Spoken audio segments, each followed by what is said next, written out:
አለ። ፍናና የምትሰነዝራቸው ንግግሮች ስውር ነበሩ፣ ነገር ግን እንደ ሰላ ካራ ልብን የሚቆርጡ ናቸው። በወግ መልክ የተሸፈኑ ነገር ግን እጅግ መራራና መርዛማ ነቀፋዎች ናቸው። አይ ሐናዬ፣ አንቺ ልጅ ቢኖርሽ ኖሮ የልጅነት ነገር የቤትን ሥራ ጣጣ ትረጁ ነበር ትላታለች። ይህን ስትል በከንፈሮቿ ላይ በሚታይ ነገር ግን ውስጣዊ ክፋቷን በማይደብቅ ፈገግታ ታጅባ ነው። እያንዳንዱ እንዲህ አይነት አስተያየት ለሐና አዲስ የስቃይ ወላፈን ነበር።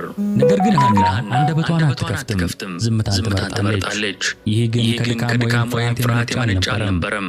በውስጧ ከሚታየው የቤት ውስጥ ሹክሹክታ የጠለቀ እውነተኛው ጦርነት ከፍናና ጋር እንዳልሆነ የሚነግራት የሚያስጨንቅ እርግጠኛ የሆነ ስሜት ነበር።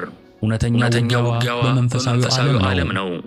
ከማይታዩት ኃይላት ጋር፣ ልብን ከሚሰብር የሰማይ ዝምታ ጋር፣ ምላሽ ካላገኙ ጸሎቶች ስቃይ ጋር ነበር። ሕመሟ የመካንነት ብቻ አልነበረም። እግዚአብሔር ለምን እንዳለ ጸሎቷ ለምን እንዳልተሰማ የሚፈጥረው ጥልቅ የመንፈስ ጭንቀት ነበር። ሆኖም ግን ጨለማው በከበበ ተስፋ በራቀ በሚመስልበት ወቅትም እንኳን በብቸኝነት የምታነባበት እኩለ ሌሊት እንባ ፊቷን ሲያርሰው በልቧ ውስጥ ትንሽዬ የማትጠፋ የመነጨች ጭላንጭል ነበረች። አሁንም ቢሆን በሆነ መንገድ በሆነ ስፍራ እግዚአብሔር እየሰማት እንደሆነ ጩኸቷ ከዙፋኑ እንደደረሰ ተስፋ የምታደርግ ነፍስ ነበረች። ይህቺ ትንሽ የተስፋ ብርሃን በከባድ የሐዘን ማዕበል ውስጥ እንዳትሰጥ ደግፋት ነበር።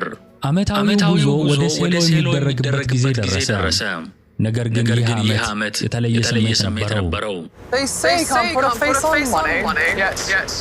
Here I am. Let's be clear. I'm complicated. I drive ambition. Empower dreams. በሐና ልብ ላይ ያለው ሸክም ከመቼውም ጊዜ በላይ የከበደ ይመስላል።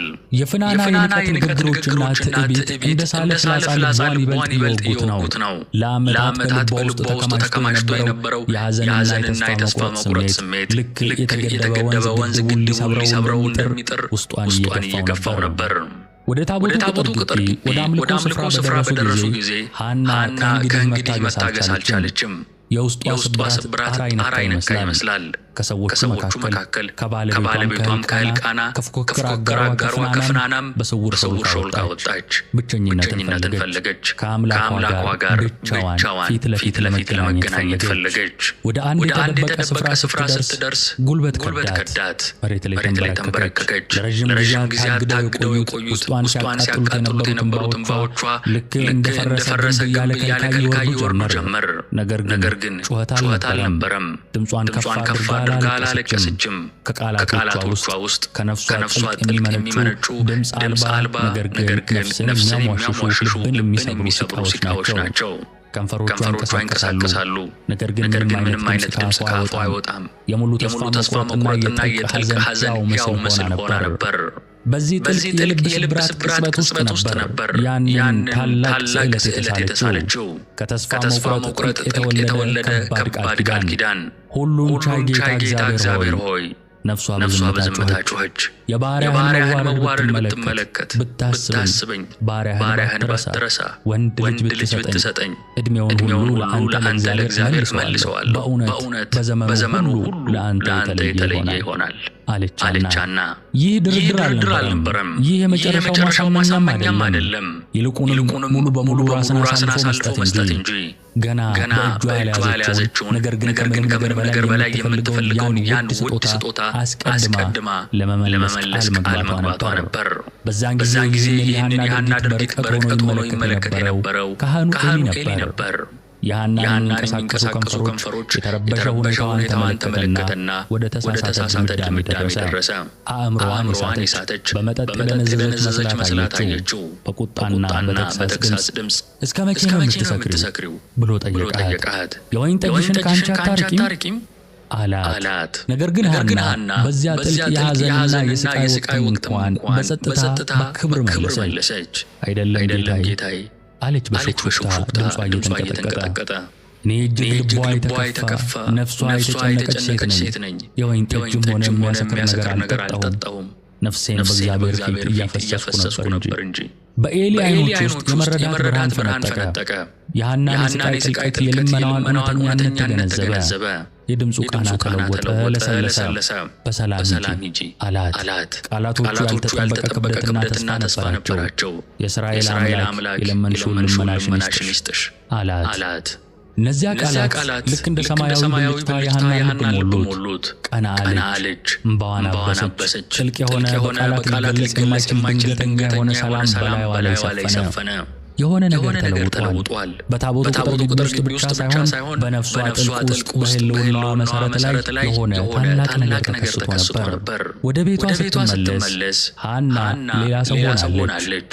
የውጭ ሁኔታዋ ምንም አልተለወጠም። ፍናናውንም በዛው ቤት ነበረች። ቤቷ አሁንም በልጅ ድምፅ አልታደሰም። ነገር ግን በውስጧ በማዕበል ሲናወጥ በነበረው ልቧ ውስጥ የማይናወጥ ጥልቅ የሆነ ሰላም ሰፍኖ ነበር። በነፍሷ ውስጥ ዝምተኛ የሆነ ነገር ግን እርግጥ ኃይል ያለው የተስፋ ቃል ያብብ ጀመር። ልክ በደረቅ ምድር ላይ እንደተዘራ ተአምርን እንደሚጠባበቅ ዘር ነበር። ባለቤቷ ልቃናም ይህንን ለውጥ አስተዋለ። ለዓመታት የለመደው ለቅሶ ቆመ። ነፍሷን ሲያደማ የነበረው የፍናና የንቀት ንግግርና ትዕቢት ልክ እንደማይወጋ የደነዘዘ ፍላጻ ኃይሉን ያጣ መሰለ። በፊት ከነበረው የተስፋ መቁረጥ ድባብ ይልቅ ከሐና የሚንጸባረቅ በዙሪያዋ ያሉትን ሰዎች ግራ የሚያጋባ ጸጥ ያለ የጽናትና የተስፋ ብርሃን ነበር። ጊዜው ቀስ እያለ ሳይታወቅ አለፈ። ከዚያም ስውር የሆኑ ብዙም የማይታወቁ ምልክቶች መታየት ጀመሩ። በሰውነቷ ላይ የሆነ ለውጥ፣ ያልተለመደ ስሜት ቀስ በቀስ እየጎለበተ የሚሄድ የልቧን ምት የሚያፈጥን ተስፋን የሚያጭር ጥርጣሬ የማይቻለው ነገር እየተፈጸመ ነበርን? ለዓመታት የናፈቀችው ተስፋ ቆርጣ ልትተወው የደረሰችው ነገር እውን ሊሆን ይችላልን? ብዙም አልቆየም። ጥርጣሬው ወደ እርግጠኝነት ተለወጠ። እርጉዝ ነበረች። የኤሊ ቡራኬ፣ የእግዚአብሔር ቃል ኪዳን፣ ያ በታቦቱ ስር ሆና ከነፍሷ ያቀረበችው ጸሎት ሁሉም በዚህ ታላቅ ተአምራዊ እውነት ውስጥ ተጠቃለሉ። ልቧ በደስታ ተጥለቀለቀ። ነገር ግን ያ ደስታ በገባችው ከባድና የተቀደሰ ቃል ክብደት የተመዘነ ነበር። ይህ ልጅ ዝም ብሎ ልጅ አልነበረም። እግዚአብሔርን ታማኝነት የሚያውጅ ሕያው ምስክር እንጂ። ጊዜው ሲደርስ ሐና ወንድ ልጅ ወለደች። ስሙንም ሳሙኤል አለችው። ትርጉሙም እግዚአብሔር ሰምቷል ማለት ነው። ያንን ትንሽዬ ረቂቅ ፍጡር በእጆቿ ስትይዘው ትንሹን ፊቱን ስትመለከት ሕያው የሆነውን መለኮታዊውን የእግዚአብሔርን ክብር እንደመንካት ነበር። እርሱ መልስ ነበር።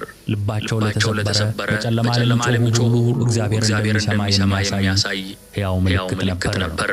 የመጀመሪያዎቹ ውድ ዓመታት በአንድ በኩል ልብን በሚያጥለቀልቅ ፍቅር፣ በሌላ በኩል በሚመጣው በማይቀረው የመለያየት ቀን ስቃይ የተሞሉ ሆኑ።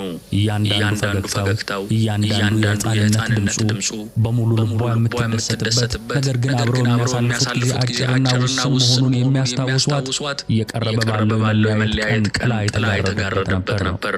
ከመወለዱ በፊት ለእግዚአብሔር ለይተዋለችና በፍቅር ተንከባከበችው፣ በጸሎት አሳደገችው። ልቧ እየደማም ለዚያ ከባድ የማይቀረው የመለያየት ቀን ራሷን አዘጋጀች። ሕልቃናም ከጎኗ ነበር። የገባችውን ቃል ኪዳን ቅድስናና ክብረት እየተረዳ ይደግፋት ነበር። ዓመታት እንደ ንፋስ በረሩ። ሳሙኤል ከጨቅላነት አልፎ መራመድና መናገር የጀመረ ትንሽ ብላቴና ሆነ። ጊዜው ደረሰ። ያ ለዓመታት ስትዘጋጅለት የነበረው ልብን የሚሰብር የመለያየት ቀን ደርሶ ነበር። የመለያየቱ ስቃይ እንደ ጥላ ቢከተላትም የሐና ቁርጠኝነት ግን ጽኑ ነበር። ከራሷ ፍላጎት ከራሷ ደስታ እጅግ የላቀን ታላቅ ዓላማን እየፈጸመች እንደሆነ ታውቅ ነበርና ጉዞ ሆነ። ወደ ሴሎ የተደረገው የመመለሻው ጉዞ በስሜት የተሞላ ልብን የሚከብድ ነበር። የትንሹ የሳሙኤልን እጅ አጥብቃ እንደያዘች ሐና ወደ ታቦቱ ቅጥር ግቢ አመራች። ልቧ ጦር ሜዳ መስሏል። በአንድ በኩል ልጇን በማግኘቷ የተሰማት ጥልቅ ደስታ፣ በሌላ በኩል ደግሞ ልትለየው በሚሰማት አጥንትን የሚሰብረው ሐዘንና ከሁሉም በላይ ደግሞ ጸሎቷን ለሰማው አምላክ ያላት ወሰን የሌለው ምስጋና። እነዚህ ሁሉ ስሜቶች ውስጧን ያናውጡት ነበር። ዝቅ ብላ ስትዋረድ ልቧ ተሰብሮ ስታለቅስ ምስክር በነበረው በሊቀ ካህናቱ በኤሊ ፊት ቀጥ ብላ ቆመች። ምንም እንኳን ውስጧ በስሜት ማዕበል ቢናወጥም በፊቷ ላይ ግን የጽናትና የቁርጠኝነት መንፈስ ይታያል። የመቅደሱ አየር ያ የተቀደሰ ስፍራ በታላቅ ክብርና በኃይል የተሞላ ይመስላል። የአየሩ ጠረን እንኳን የሚመጣውን ታላቅ ክስተት የሚያውጅ ይመስላል። ጌታዬ ሆይ አለቻና ድምጿ ግልጽና ጽኑ ነበር። ምንም እንኳን ከስር የማይሰማ የልቧ መንቀጥቀጥ ቢኖርም ትንሹ ሳሙኤል ከጎኗ ቆሟል። እኔ ያቺ በአንተ ዘንድ ቆማ ወደ እግዚአብሔር ስትጸልይ የነበረችው ሴት ነኝ። ስለዚህ ሕፃን ጸለይኩ፣ እግዚአብሔርን የለመንኩትን ልመናዬን ሰጠኝ። ስለዚህ እኔ ደግሞ ለእግዚአብሔር ሰጥቼዋለሁ። በሕይወት ዘመኑ ሁሉ ለእግዚአብሔር የተሰጠ ይሆናል። ቃላቶቿ ቀላል ቢመስሉም ከበስተጀርባቸው ያሉት የመስዋዕትነት ክብደት አዳራሹን የሞላ ይመስላል። ኤሊ ትኩር ብሎ ቆራጧን እናት ከዚያም የአምላክ ስጦታ የሆነውን ትንሽዬ ብላቴና ተመለከተ። በዚህ ሴት ቃል ኪዳን ውስጥ ያለውን የመስዋዕትነት ጥልቀትና ታላቅነት ተረዳ። አንዲት እናት ከምንም በላይ የምትወደውን ለዓመታት የተመኘችውን ልጇን ለአምላክ አገልግሎት አሳልፋ መስጠቷ ምን ያህል ከባድ እንደሆነ ተገነዘበ። በዝምታ አንገቱን በመነቅነቅ ሳሙኤልን ለእግዚአብሔር ቤት አገልግሎት ተቀበለው።